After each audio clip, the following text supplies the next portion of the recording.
gudida komishanka doorashooyinka qaranka ayaa maanta kormeer ku sameeyay goobaha gudaha magaalada Burco ay ka bilaabatay wajiga labaad ee qaadashada kaarka codbixinta oo socon doona muddo 14 cisho waxaana sharaxaya Siciid Cali Muuse oo hafayeenka gudida doorashooyinka Soomaaliland waxaana uu si qoto dheer uga waramaya sida uga bilaabatay wajiga labaad ee qaadashada kaarka codbixinta magaalada Burco waxaana uu sidoo kale baaq ku saabsan qaadashada kaarka codbixinta u diray bulshada gobolka Togdheer waxaana hadaladiisii kamid ahaa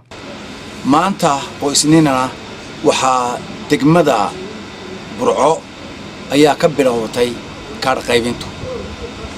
maanta oo goobo 14 oo magaalada gudaheeda ah aanu soo maray iyo 9 goobood iyadana aanu qaybinay dadkii miyi ka yimid aanu soo kormeeray hawshu si fiican ayay uga socotay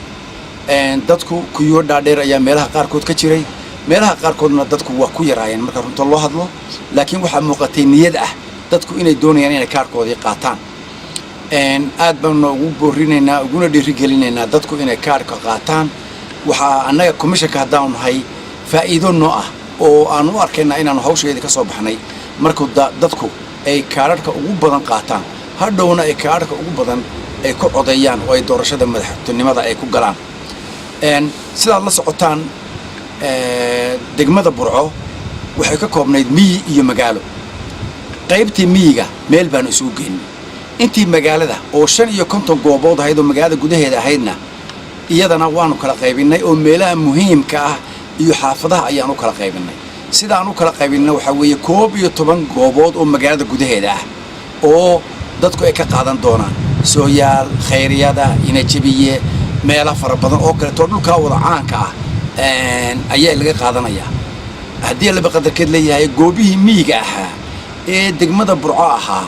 iyagana waanu isu soo ururinay dhammaantood iskuul ayaan isugu keenay laakiin goob kaliya ma aanan dhigin 9 goobood oo iskuulka kamid ah ayaan u qaybinay min 1 ilaa 9 fasal ah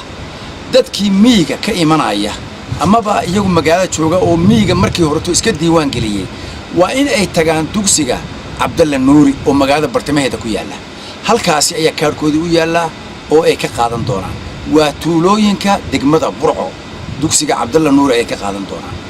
wixii magaalada gudaheeda ahaa ee dadkii hore isaga diiwaan galiyay magaalada gudaheeda ee 55 goobood ka koobnaa 55 goobood waxaanu ka soo reebnay 11 goobood oo magaalada gudaheeda iyo 3 goobood oo iyaguna magaalada dabadeeda ah kuwa dabada ah meel magaalada ka baxsan oo ka fog maahay waa dadka magaalada agteeda ku barakacay oo aan iyagu magaalada soo gaari kareynin oo dad badan dad dan yar ah iyadoo komishanku arintaasi uu qadarinayo kana fikirayo ayaanu ugu talagalay 3 goobood ee lagu barakacay iyagana inaan u dhigno sanaadiiqda halkaasi marka dadku yay isku qaldin oo ayan kullu go'in goob aan goobtooda ahayn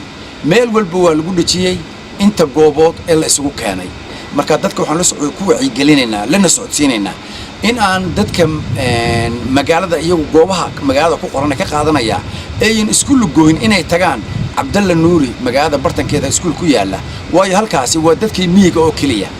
oo baa ka soo qayb qaadanaya dadka miyiguna inay goobaha kala tigin oo ay tagaan oo kaliya dugsiga Cabdalla Nuuri sidaas ayaanu idinku wacyigelinaynaa idin sheegaynaa waxaanu idin sheegaynaa oo kale in hawshu si fiican u socoto nabadgelyadu wanaagsan tahay in la shaqeeyaan ciidamada ammaanku jaamacadda magaalada Burco iyo waliba madaxda gobolka iyaguna si fiican noola shaqeeyaan aad iyo aad ayaan ugu mahadnaqaynaa Khadar Cabdirasaaq Saleebaan TV-ga caalamiga Bulsha TV Burco.